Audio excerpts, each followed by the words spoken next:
হজে যে বক্তব্য করেছিলেন আর দিনের মৌলিক নীতিমালাগুলি বর্ণনা করেছিলেন, তারপরে বলেছিলেন এই কথাটি যে ওয়ালিয়ুবাল্লিগু শাহিদ আল গায়েব, যারা হাজির রয়েছে, যারা হাজির নেই, অনুপস্থিত আছে, গায়েব রয়েছে, তাদের কাছে পৌঁছে দেবে। সুতরাং সুদূর বাংলাদেশ, ভারতে আমরা যেখানে পৌঁছিব সেখানে হক কথা, সত্য কথা পৌঁছে দিতে হবে আমাদের। এই দায়িত্ব দিয়েছেন নবী করিম সাল্লাল্লাহু আলাইহি ওয়াসাল্লাম। ওয়াকাল আহমদ ইবনে হাম্বল, ইমাম আহমদ, দেখেন ইমাম আহমদের অনেক অন্ধ মুকাল্লিদ রয়েছে, যেমন ইমাম আবু হানিফা, শাফি, মালিক, তাদের মুকাল্লিদ অন্ধ ভক্ত রয়েছে।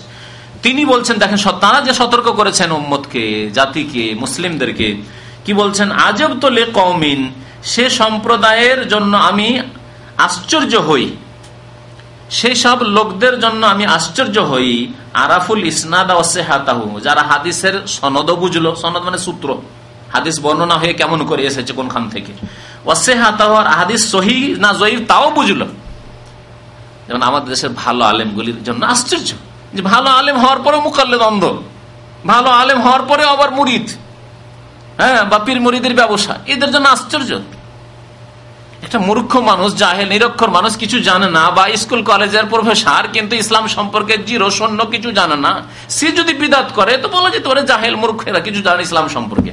কিন্তু যারা মাদ্রাসাতে 12 বছর পড়লো, পড়ার পরেও তারা যদি এরকম বিদাত করে, তাদের কথা বলছেন। আরাফতুল কওমিন, সে সম্প্রদায় সম্পর্কে আমি আশ্চর্য, আরাফুল ইসনাদ ওয়া সিহাতাহু, যারা হাদিসের সনদ বুঝলো আর সহিহ জয়ীফ বুঝলো, ওয়া ইয়াযহাবুনা ইলা রায় সুফিয়ান, তারপরেও তারা সুফিয়ান সাওরীর মত কে তারা অনুসরণ করে, মতের অনুসরণ করে। সুফিয়ান সাওরীর কথা কেন বললেন?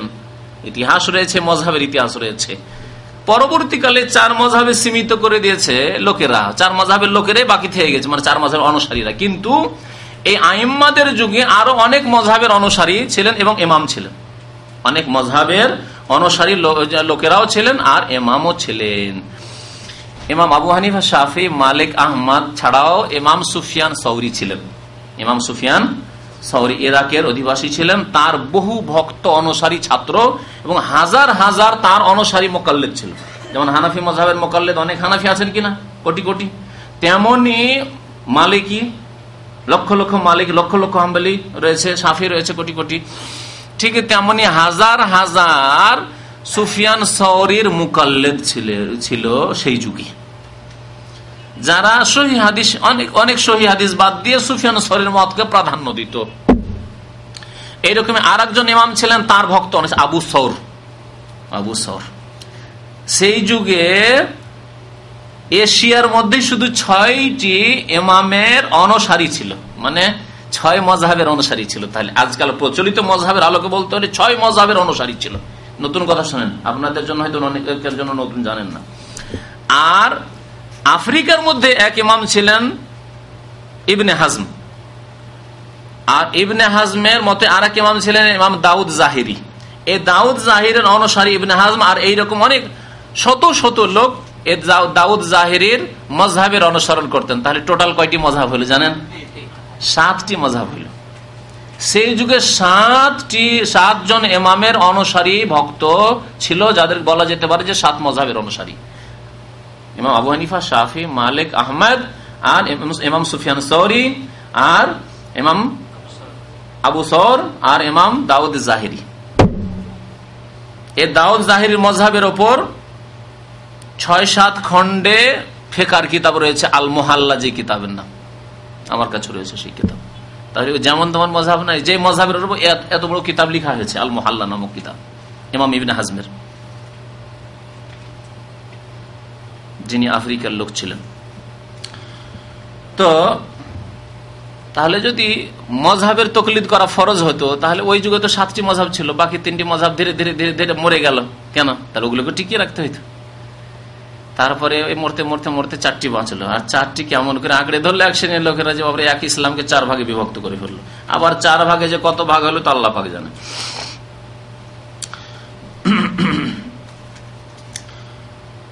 তো ইমাম আহমদ বিন হাম্বল ওই 5ম ইমাম সম্পর্কে বলছেন, সুফিয়ান সাওরী সম্পর্কে, আমি আশ্চর্য যে হাদিস জানার পরেও, হাদিসের সনদ জানার পরে, সহিহ জয়ীফ জেনে নেওয়ার পরেও ওয়াযাবুনা ইলা রায় সুফিয়ান সাওরীর কথা মানে তারা, হাদিস বাদ দিয়ে। আল্লাহ তাআলা ইয়াকুল, অথচ মহান আল্লাহ সতর্ক করে বলেছেন, ফালিয়াহযারিল্লাযিনা ইউখালিফুনা আন আমরিহি, সাবধান হওয়া উচিত ওই সব লোকদেরকে যারা আল্লাহ রসুলের আদেশের বিরুদ্ধাচরণ করে। কি শুনলেন? আয়াত কিন্তু এটি কোরআন আয়াত না, সূরা নূরের আয়াত, আয়াত নম্বর 63। আল্লাহ কি বলছেন? সাবধান থাকা উচিত ওই সব লোকদেরকে যারা রাসূলুল্লাহ সাল্লাল্লাহু আলাইহি ওয়াসাল্লামের আদেশের বিরুদ্ধাচরণ করে, মুখালাফাত করে। কি থেকে সাবধান হওয়া উচিত? আন তুসিবাহুম ফিতনাহ, যে তাদের ওপর ফিতনা আপতিত হবে। আও ইউসিবাহুম আযাবুন আলীম, অথবা তাদের ওপর কঠোর শাস্তি নেমে আসবে, কঠোর শাস্তি আসবে। আযাবুন আলীম বলা হয়, আযাবুন আলীম আখিরাতে, পরকালে, মরার পরে। আর ফিতনা মানে দুনিয়ার আযাব, দুনিয়ার শাস্তি। এটি হচ্ছে একটি তাফসীর বললাম। ইমাম আহমদ বিন হাম্বল স্বয়ং তাফসীর করছেন, আতাদরি মাল ফিতনা, তুমি জানো কি যে আল্লাহ কোরআনে বলেছেন যারা নবীর বিরুদ্ধাচরণ করে, নবীর কথা না মেনে তরিকার কথা মানে, নবীর কথা বাদ দিয়ে অন্য আলেমদের কথা মানে, নবীর বিরোধিতা করে, তাদের ওপর কি আসবে? আল্লাহ কি বললেন? কি আসবে? দুই শাস্তির এক শাস্তি, হয় ফিতনা আর না হলে আযাবুন আলীম। তাহলে ফিতনার তরজমা কি, তাফসীর কি বলছেন? আল ফিতনা তো আশিরক। ইমাম আহমদ বিন হাম্বল বলছেন ফিতনা মানে শিরক। তার মানে যদি আল্লাহকে বাদ দিয়ে, রসুলকে বাদ দিয়ে, বা রসুলের তরিকা বাদ দিয়ে অন্য কোন তরিকাকে অবলম্বন করে, তাহলে শিরকের ভয় আছে। শিরক তাদের ওপর এসে ঝাঁপিয়ে পড়বে। কেমন করে শিরক হবে? দেখেন কবর মাজার পূজাগুলি কোনখান থেকে আসলো। নবীর তরিকার উপরে চলতো যদি, তাহলে কি কবর মাজার পূজা হইতো? কখনো হইতো না। নবী সাল্লাল্লাহু আলাইহি ওয়াসাল্লাম কবর পাকা করাই হারাম করেছেন, করেননি? নাহা আন ইউজাসসাল কবর, কবর পাকা করাই হারাম। আর কবর উঁচা করা সেটাও হারাম করেছেন। আলী রাদিয়াল্লাহু তাআলা আনহুকে পাঠাচ্ছেন, রাসূলুল্লাহ সাল্লাল্লাহু আলাইহি ওয়াসাল্লাম বলেন, যাও মদিনার আনাচে কানাচে যেখানে গিয়ে দেখবে যে কবর উঁচা আছে, আধা হাতের চাইতে বেশি উঁচা আছে, কারণ আধা হাত উঁচা রাখা যাবে কবরকে, যাতে চেনা যায় যে এখানে একটা কবর আছে। একেবারে সমতল করে দিলে তো চেনা যাবে না, তখন মানুষ চলাফেরা করবে, বুঝতে পারবে, হয়তো বসে যাবে, তার উপরে পায়খানাও করতে পারে। সেজন্য একটু উঁচা থাকলে বুঝতে হবে জানা এখানে কবর আছে, সুতরাং পেশাব পায়খানা করা যাবে না, এখানে বসা যাবে না, এখানে নামাজ পড়া যাবে না, ইত্যাদি ইত্যাদি। আধা হাতের বেশি যদি কবর উঁচা দেখো, ইল্লা সাওয়াইতাহু, তাহলে কবরকে একবার সমতল করে দেবে, ভেঙে কবরকে সমতলের উদ্দেশ্যে যেমন কবর থাকে নরমাল কবরে পরিণত করে দেবে। উঁচা কবর রাখা যাবে না। মাজারগুলি কতটুকু উঁচা? আধা হাত থাকে। মাজার দেখেছেন না দেখেননি? হ্যাঁ, 1 হাত 1.5 হাত উঁচা, আর তাও পাকা করা থাকে, বুকের উপরে পাথর দেওয়া। হ্যাঁ, ওলির বুকের উপরে পাথর দিয়ে, বিয়াদবি নয় যে ওলির বুকের উপরে পাথর চাপিয়ে রেখেছেন। তো নবী করিম সাল্লাল্লাহু আলাইহি ওয়াসাল্লামের তরিকা মানলে এই সুফিয়ানা তাসাউফের পীর মুরিদি তরিকাগুলি আসতো না।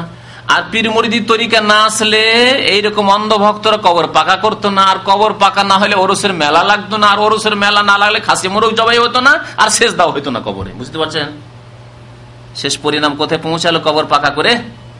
এই আশঙ্কার জন্যই তো নবী সাল্লাল্লাহু আলাইহি ওয়াসাল্লাম নিষেধ করেছেন, লান আল্লাহুল ইহুদ ওয়ান নাসারা, আল্লাহ রাব্বুল আলামিন ইহুদি নাসারাদের উপর লানত অভিশাপ করেছেন। ইত্তাখাযু কুবুর আম্বিয়াহিম মাসাজিদা, তারা নবীরা মারা গেলে তাদের কবরগুলিকে সেজদার স্থানে পরিণত করত, সেখানে গিয়ে তারা নামাজ পড়তো, সেজদা করত, তাদের উপর লানত হয়েছে। সুতরাং এই উম্মতেরও যদি কিছু লোক গিয়ে সেখানে নামাজ পড়ে, সেখানে গিয়ে সেজদা করে, সেখানে গিয়ে খাসি মুরগ জবাই করে, তো লানত হবে না? এই থেকে সতর্ক করার জন্য তো ইন্নী আনহাকুম আন হাযা, আমি তোমাদেরকে সাবধান করছি, ইহুদি নাসারাদের পথে চলিও না তোমরা। সেই বুখারী শরীফের হাদিস, মুসলিম শরীফের হাদিস। আর কি অস্পষ্ট কিছু আছে যে জানতে পারলো না? তো শিরকে পতিত হবে যদি রসুলের বিরুদ্ধাচরণ করে। আতাদরি মাল ফিতনা, জানো কি ফিতনা কাকে বলে? আল ফিতনা তো শিরক। আল্লাহু, তিনি অন্যরকম করে একটু ব্যাখ্যা করেছেন যে শিরকে কেমন করে মানুষ লিপ্ত হয়। আল্লাহ ইযা রাদ্দা বাযা কওলিহি, হতে পারে যে আল্লাহ রসুলের কোনো কথা যদি খণ্ডন করে, যে না এটি মানলাম না, নবী সাল্লাল্লাহু আলাইহি ওয়াসাল্লামের কোনো কথা কেউ মানল না, অমান্য করলো, কোন সুন্নত মানল না, বাদ দিয়ে দিল, তাহলে কি হতে পারে?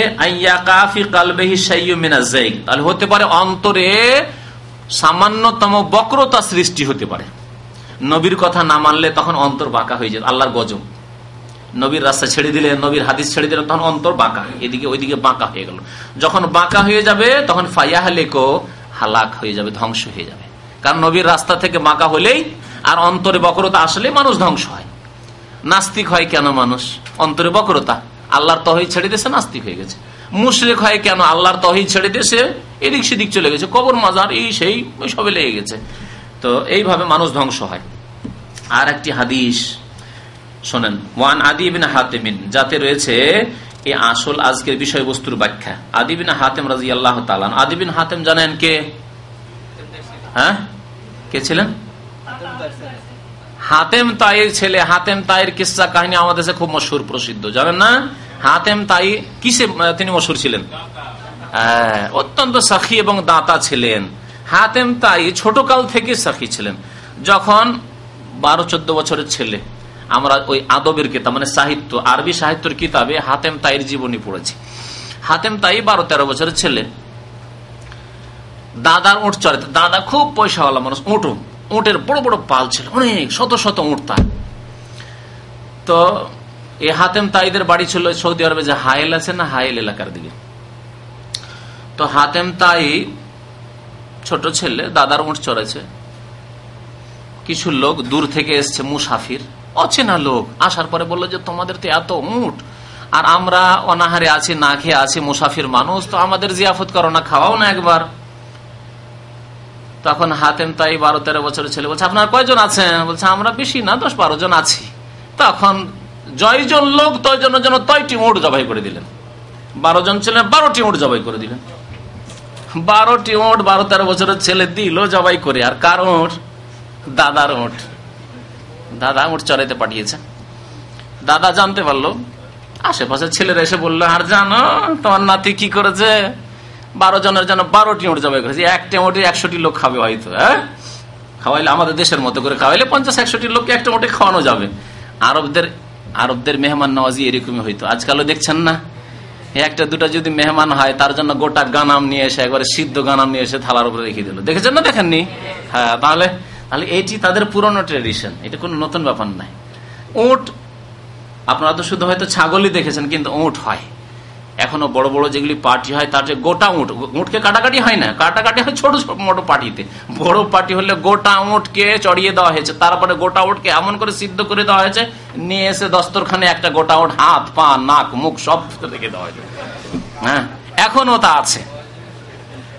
হ্যাঁ, এখনো আছে তাদের পুরনো ট্রেডিশন। তারপরে ছিঁড়ে ছিঁড়ে খাচ্ছে, উট থেকে ছিঁড়ে ছিঁড়ে খাচ্ছে।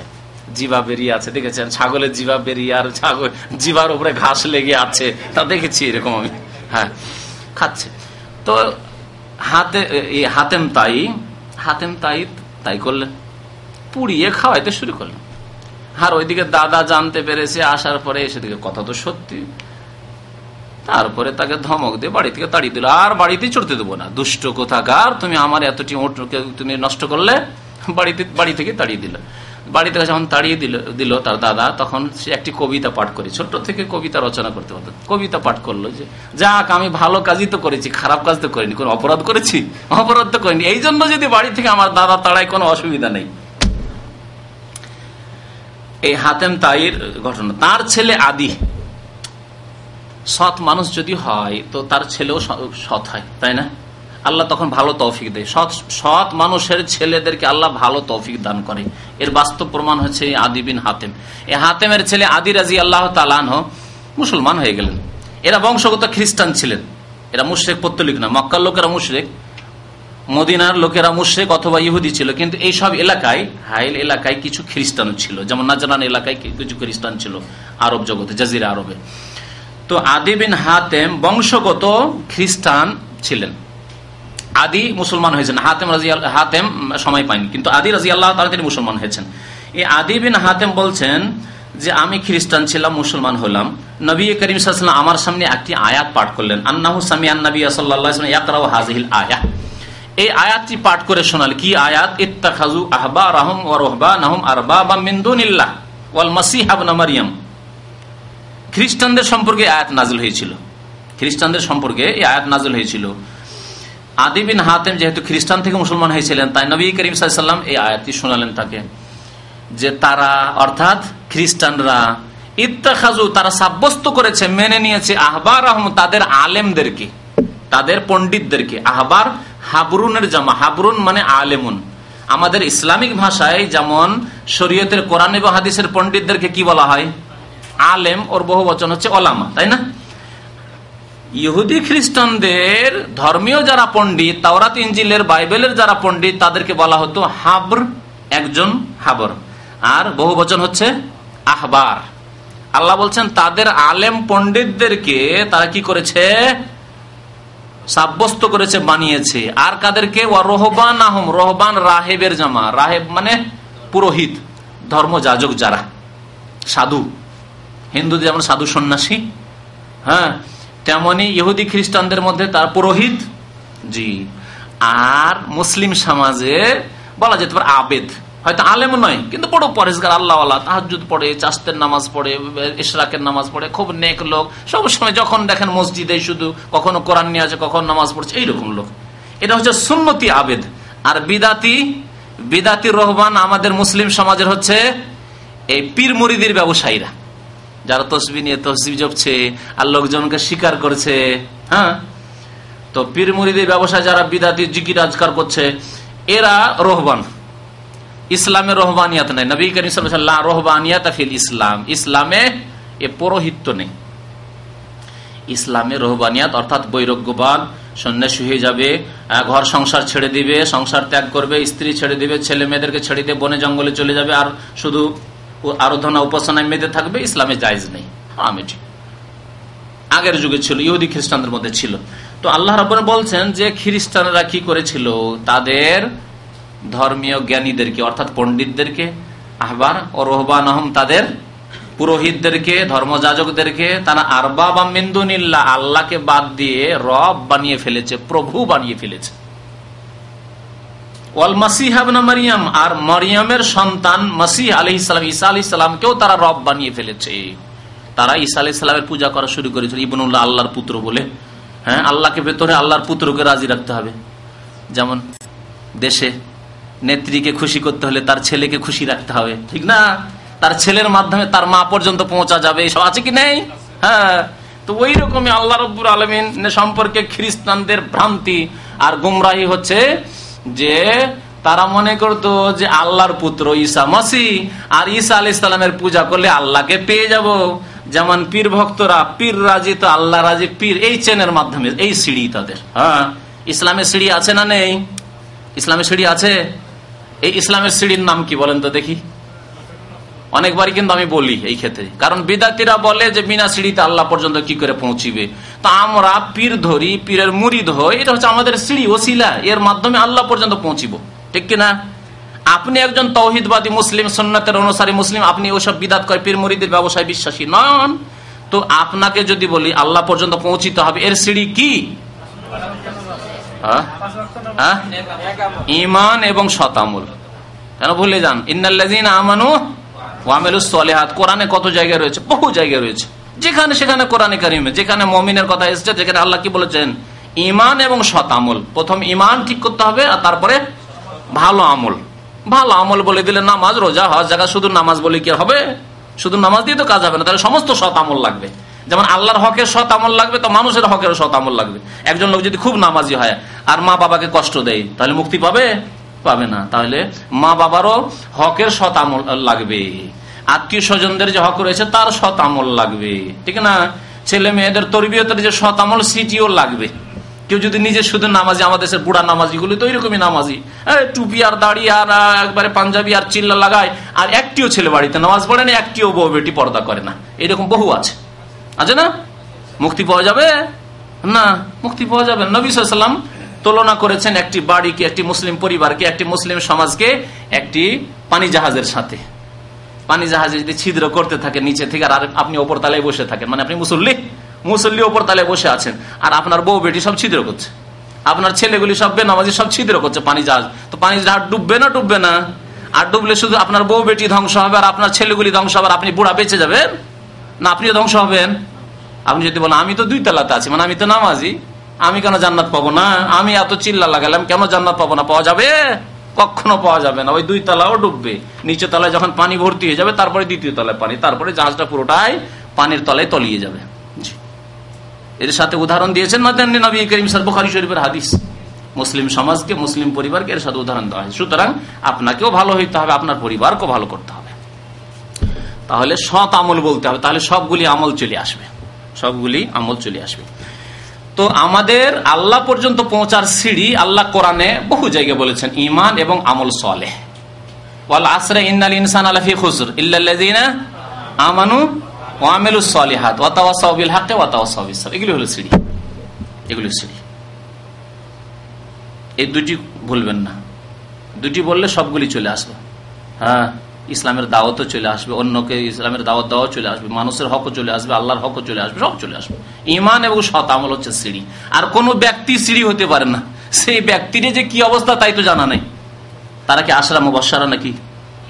আরে আল্লাহ রসুলের যুগে 10 জনকে আল্লাহ রাব্বুল আলামিন সুসংবাদ দিয়েছিলেন যে আবু বকর, ওমর, ওসমান, আলী আর এই 10 জন জান্নাতি। এই সুসংবাদ ছিল। কোন পীরের জন্য সুসংবাদ আছে নাকি? আছে? খাস করে ও নাম ধরে আছে? তবে বলা হয়েছে যে ব্যক্তির ঈমান ভালো, আমল ভালো, সে জান্নাতে যাবে। এতে যে কোনো ব্যক্তি শামিল হতে পারে। এখন ঈমান ভালো, আমল ভালো কিনা, না শিরক ঢুকে আছে, বিদআত ঢুকে আছে, আল্লাহ ভালো জানে।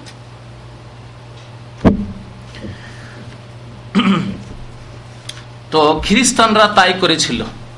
মসিহ আলাইহিস সালামকে, ঈসা আলাইহিস সালামকে তারা সিঁড়ি মনে করেছে, যে আমাদের মুক্তির পথ হচ্ছে ঈসা আলাইহিস সালামের পূজা, ঈসা আলাইহিস সালামকে আল্লাহ পুত্র সাব্যস্ত করা।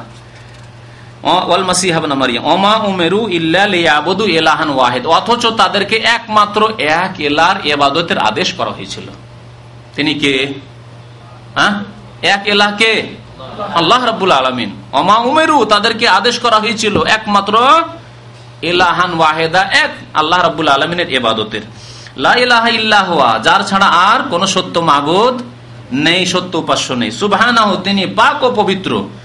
আম্মা ইউশরিকুন, তাদের শিরক থেকে, তাদের শিরক থেকে, মুশরিকি আমল থেকে আল্লাহ রাব্বুল আলামিন পাক ও পবিত্র। আল্লাহর কোনো অংশীদার, পার্টনার নেই, না সন্তান আছে, কোনো কিছু নেই। ফাকুলতু লাহু, এই আদি বিন হাতেম খ্রিস্টান থেকে মুসলমান হয়েছেন, তিনি যখন আয়াত শুনলেন যে আয়াত তো খ্রিস্টানদের সম্পর্কে বলা হচ্ছে, তখন তিনি বললেন যে ইন্না লাসনা না'বুদুহুম ইয়া রাসূলুল্লাহ, হে আল্লাহ রসুল, আমরা তো পুরোহিতদের, পণ্ডিতদের, ধর্মযাজকদের পূজা করতাম না। বুঝতে পারলেন অভিযোগ, এতরাজ? বুঝতে পারলেন না পারলেন না? আল্লাহ কোরআনে বলছেন যে হে খ্রিস্টানরা, তোমরা তোমাদের পণ্ডিতদেরকে আর ধর্মযাজকদেরকে কি করেছো? রব বানিয়ে ফেলেছো আল্লাহকে বাদ দিয়ে।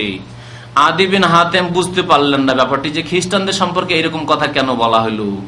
আমরা তো তাদের পূজা করতাম না, আমরা তো আল্লাহর ইবাদত করতাম। ইন্না লাসনা না'বুদুহুম, আমরা তো পণ্ডিতদের, আলেমদের ইবাদত করতাম না। ওই রকমই যদি আমাদের মুসলিম সমাজের বিদাতপন্থীরা বলে আমরা তো পীরকে সেজদা করি না, চরমনাইয়ের ভক্তরা বলবে যে কোথায়, আমরা চরমনাই পীরকে সেজদা করি না। কথা তো ঠিক, এতটুকু ঠিক কিনা? সেজদা করে কি? সেজদা করে না। শর্ষিনার ভক্তরা যদি বলে আমরা তো দেখেছি শর্ষিনা পীরকে তো সেজদা করা হয় না, সেজদা করি না, যেমন বলেছেন আদি বিন হাতেম বলেছেন, তেমনি এরাও বলবে, ঠিক কিনা? উত্তরটা শোনেন, নবী সাল্লাল্লাহু আলাইহি ওয়াসাল্লাম কি উত্তর দিয়েছিলেন আদি বিন হাতেমকে, তাই শোনেন। যখন আদি বিন হাতেম বললেন ইয়া রাসূলুল্লাহ, কেমন কথা বলা হলো, খ্রিস্টানরা তো তাদের ধর্মগুরুদের পূজা করতো না। কালা আলাইসা ইউহাররিমুনা মা আহাল্লাল্লাহ ফাতুহাররিমুনা, এমনটা কি হইতো না যে আল্লাহ যা হালাল করেছেন তা তোমাদের ধর্মের পণ্ডিতরা এবং ধর্মযাজকরা কি করত? হারাম করে দিত। আল্লাহ হালাল করা জিনিস তারা হারাম করে দিত। এতদিন ধরে শুনে আসছেন হালাল হালাল হালাল, হঠাৎ করে খ্রিস্টানদের জন্য হারাম করে দিল। আর আজ পর্যন্ত, কিয়ামত পর্যন্ত এরা রাখবে খ্রিস্টানরা।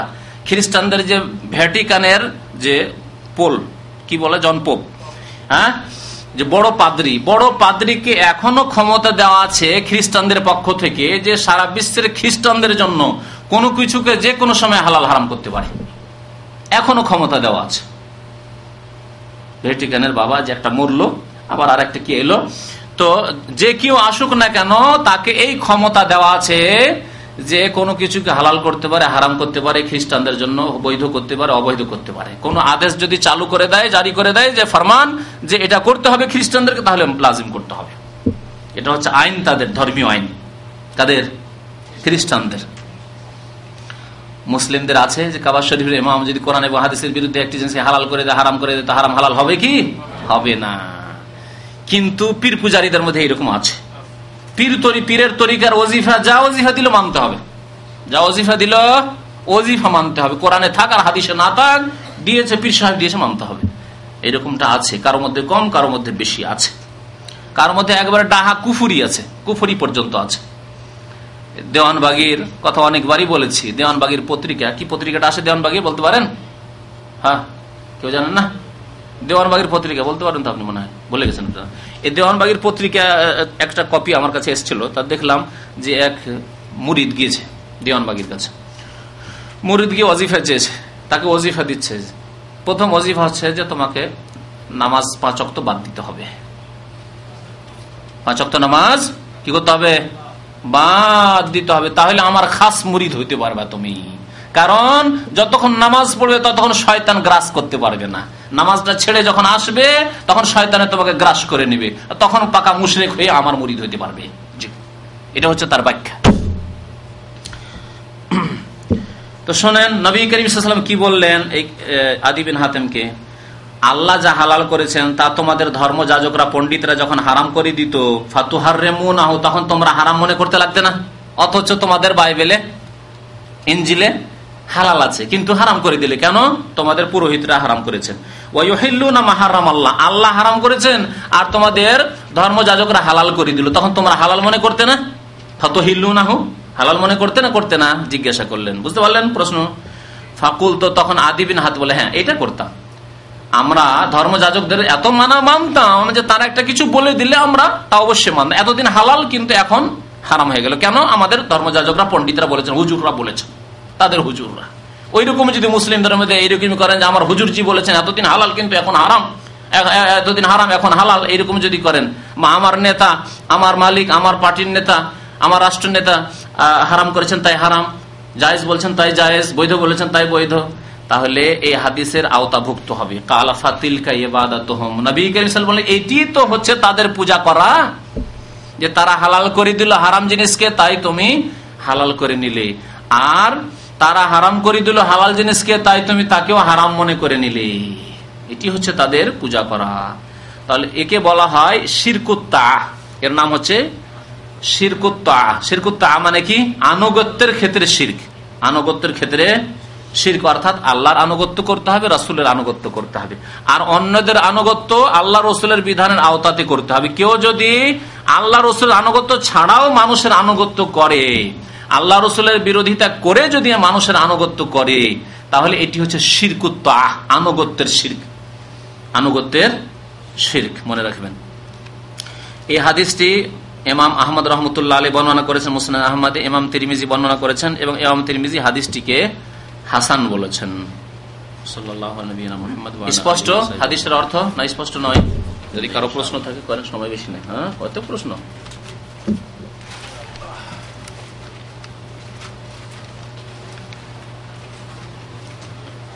সূরা আল মুমিনুনের 5 হইতে 7 আয়াত পর্যন্ত একটু আলোচনা করবেন। 5-7 আয়াত মনে হচ্ছে যে আপনার জন্য করেন আয়াত নম্বর সহ মুখস্থ রাখতে হবে। তবে এই আয়াতগুলিতে যে বিষয়টি রয়েছে সেটা হচ্ছে যে ওয়াল্লাযীনা হুম লিফুরুজিহিম হাফিজুন, লজ্জা স্থানের হেফাজত করে মুমিন। যে মুমিন হবে সে কি করবে? লজ্জা স্থানের হেফাজত করবে। ইল্লা আলা আজওয়াজিহিম, তবে স্ত্রীর ক্ষেত্রে এবং স্বামীর ক্ষেত্রে, স্বামী স্ত্রীর কাছে, স্ত্রী স্বামীর কাছে লজ্জা স্থানের হেফাজত করার দরকার নেই। আছে কি? হ্যাঁ, স্ত্রী স্বামীর কাছে লজ্জা স্থানের হেফাজত করবে, লজ্জা স্থান খুলবে না, আর স্বামী স্ত্রীর কাছে লজ্জা স্থান খুলবে না, এরকম করবে নাকি? আল্লাহ হালাল করেছেন। হ্যাঁ, লজ্জা স্থান স্বামীর জন্য স্ত্রীর লজ্জা স্থান হালাল করেছেন, আর স্ত্রীর জন্য স্বামীর লজ্জা স্থান হালাল করেছেন, অর্থাৎ মিলন হালাল করেছেন, সহবাস হালাল করেছেন। যেই দিন বিয়ে করেছে সেই দিন, আর বন্ধুত্ব হয়ে গেছে কলেজে পড়তে পড়তে, হ্যাঁ হ্যাঁ, বয়ফ্রেন্ড গার্লফ্রেন্ড হালাল হবে। হ্যাঁ, চিঠিপত্রের আদান প্রদান, টেলিফোন, চাচাতো বোন, মামাতো বোন, খালাতো বোন, চিঠিপত্রের আদান প্রদান আর টেলিফোনের মাধ্যমে একটু ভালোবাসা হয়ে গেছে, তাই হালাল হয়ে যাবে নাকি? হ্যাঁ, অনেক জাহেলরা এখানে প্রশ্ন করে যে আমার একজনের সাথে প্রেম হয়ে গেছে, তো তার সাথে কি আমি প্রেম আলাপ করতে পারবো চিঠির মাধ্যমে? জি, এটি হচ্ছে মুশরিকদের আচরণ। কোরআনে আল্লাহ বলেছেন মুশরিকরা এরকম করতো, তাই তাদের কাছ থেকে মুশরিকরা মুসলমান হলে, বিশেষ করে মহিলা মুশরিক যখন মুসলমান হইতো তখন তাদের বলতো যে খবরদার তোমরা কোনো গুপ্ত বন্ধু রাখবে না। হ্যাঁ, মুসলমান হওয়ার পরে, কলেমা পড়ার পরে আবার গোপনীয় বন্ধু থাকবে, বান্ধবী থাকবে, এটা চলবে না। পুরুষের বান্ধবী থাকবে আর নারীর বন্ধু থাকবে, এটা চলবে না ইসলামে। এটা হচ্ছে একরকমের জিনা। পত্র আলাপ হোক আর টেলিফোন আলাপ হোক, যদি কোন অন্য মহিলার সাথে এখন স্ত্রী ছাড়া এইরকম আলাপ হয়, যৌন সম্পর্কে আলাপ, সেটি হচ্ছে জিনা। তো আল্লাহ রাব্বুল আলামিন তাহলে স্বামী স্ত্রীর জন্য লজ্জা স্থানকে হালাল করেছেন। আর কি, আউমা মালাকাত আইমানুহুম, আর তোমরা যেসব মহিলাদের মালিক হয়েছো, যেসব মহিলাদের কি হয়েছো, মালিক হয়েছো। কিরকম মালিক হইতে হবে?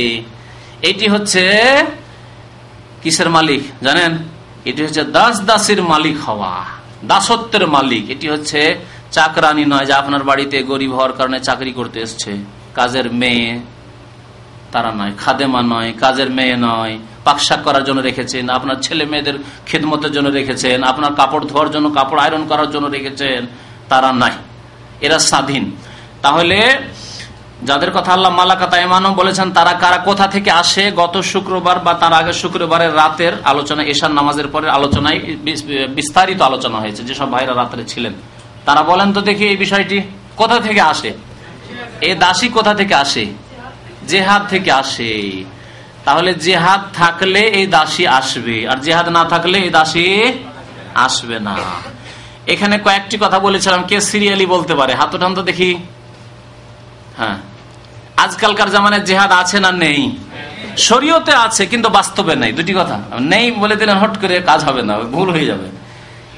নেই যদি কেউ ভেবে না তাহলে ও জেহাদ নাই, আজকাল আর জেহাদ নাই।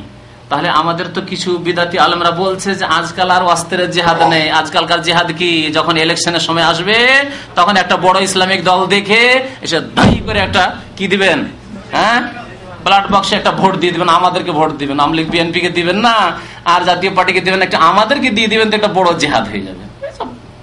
বানাওয়াট কথা, কথা বুঝতে পেরেছেন? তাহলে ওদের মতো কি কথা বলছি না, জিহাদ তাহলে শরীয়তে আছে, বাস্তবে নেই।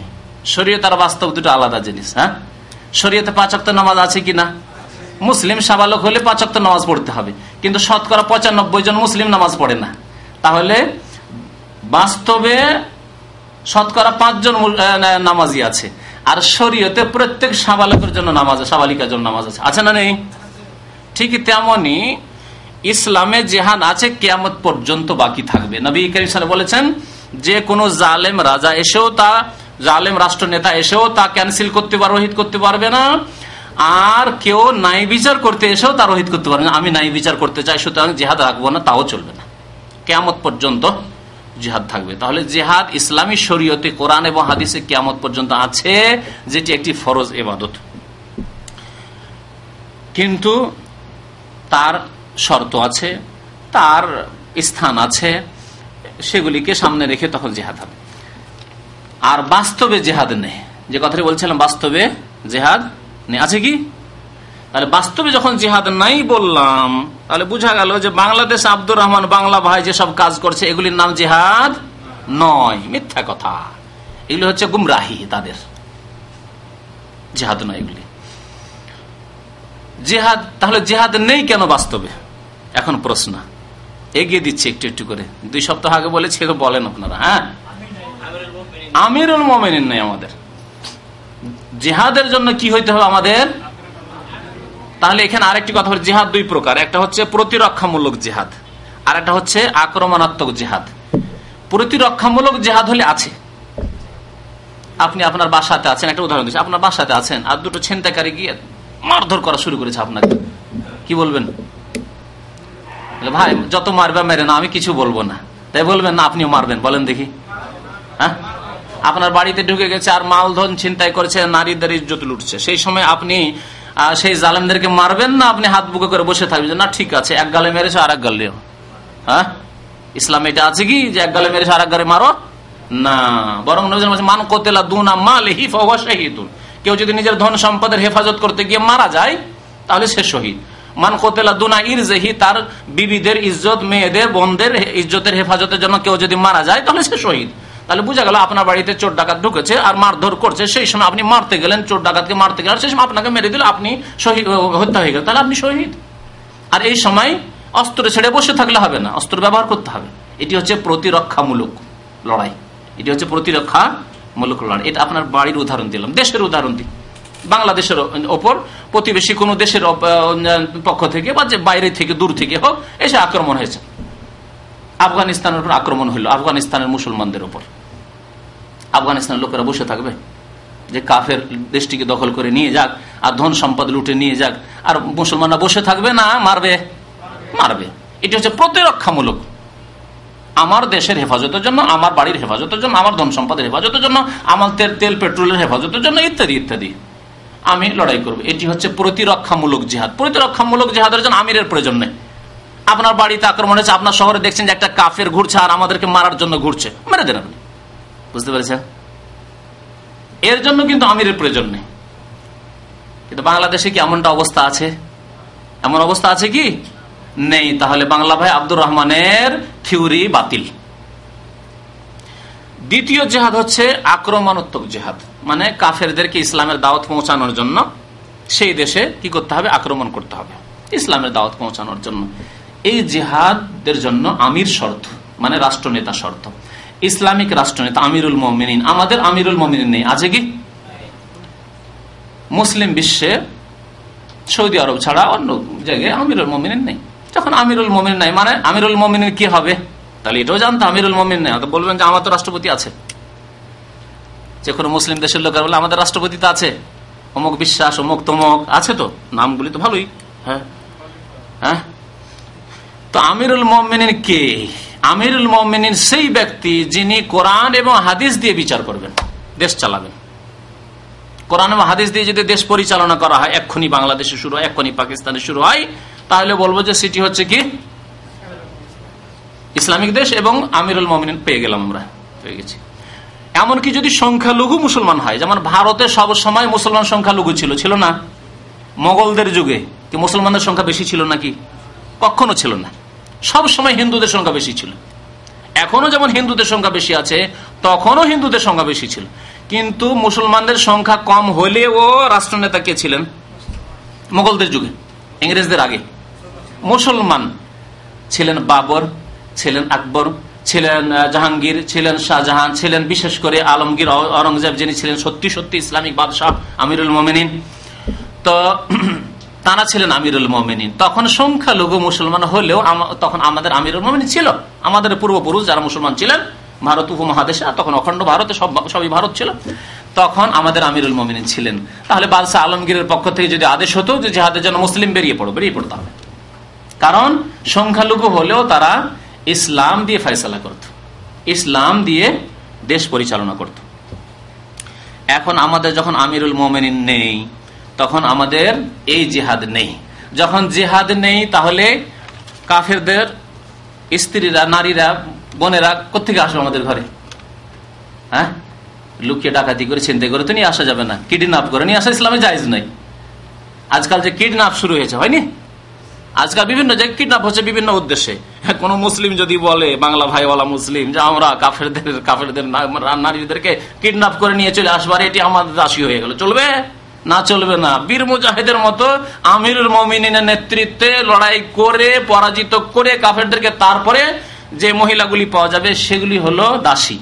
তারপরে সেগুলি আপনি সরাসরি আপনি স্পর্শ করতে পারেন, আপনার জন্য হারাম। সরাসরি আপনি ধরেছেন, আমি ধরেছি, আমার চলবে? ধরে নিয়ে এসে কি করতে হবে? আমিরুল মুমিনিন যিনি, তার কাছে এসে পেশ করে দিতে হবে যে আমিরুল মুমিনিন, আমি গনিমত নিয়ে এসেছি, আর আমি এই মহিলাকে পেয়েছি, কাফের স্ত্রী, কাফের বোনকে পেয়েছি, এই আপনাকে আমানত পেশ করে দিলাম। আমিরুল মুমিনিন যুদ্ধ শেষ হয়ে যাওয়ার পরে কে কে যুদ্ধে অংশ নিয়েছিল তাদেরকে, যারা ঘরে বসে আছে তাদেরকে দেবে না, যারা ঘরে বসে আছে কাপুরুষ জিহাদ করতে জানি তাদেরকে দেবে না, যারা রক্ত বইয়েছে, যারা অস্ত্র ব্যবহার করেছে, যারা কাফেরদেরকে পরাজিত করেছে, তাদের মাঝে তখন বন্টন করবে। যাকে যোগ্য মনে করবে তাকে দেবে, সবার জন্য জুটে সবাইকে দেবে। আর যদি দেখায় সবার জন্য সম্ভব নয়, তাহলে কাউকে ধন সম্পদ দিল, কাউকে নারী দিল, বা তাদের মধ্যে কে যোগ্য, কাকে দেওয়া দরকার, কে হকদার, কাকে দিলে ফায়দা রয়েছে, সেটি আমিরুল মুমিনিনের ইচ্ছাধীন, তিনি ফয়সালা করবেন। এটি হচ্ছে ইসলামে দাসীর বিধান, আর এটি কিয়ামত পর্যন্ত আছে। অনেকে না জানার কারণে বলে আজকাল দাসী নেই। না, দাসী নেই মানে বাস্তবে নেই, কিন্তু শরীয়তে আছে। যেমন জিহাদ বাস্তবে নেই কিন্তু শরীয়তে আছে, তেমনি দাসী শরীয়তে আছে, বাস্তবে নেই। বাস্তবে যখন নেই, যেমন আমেরিকা এককালে আফ্রিকার উপর খুব জুলুম চালিয়েছে। যারা ইতিহাস জানেন, এই আফ্রিকার ইতিহাস আর আমেরিকার ইতিহাস, তারা অনেকেই জানেন হয়তো। আমেরিকা কি করেছে, এরা আমেরিকা ইউরোপ থেকে জলদস্যু আসতো, মানে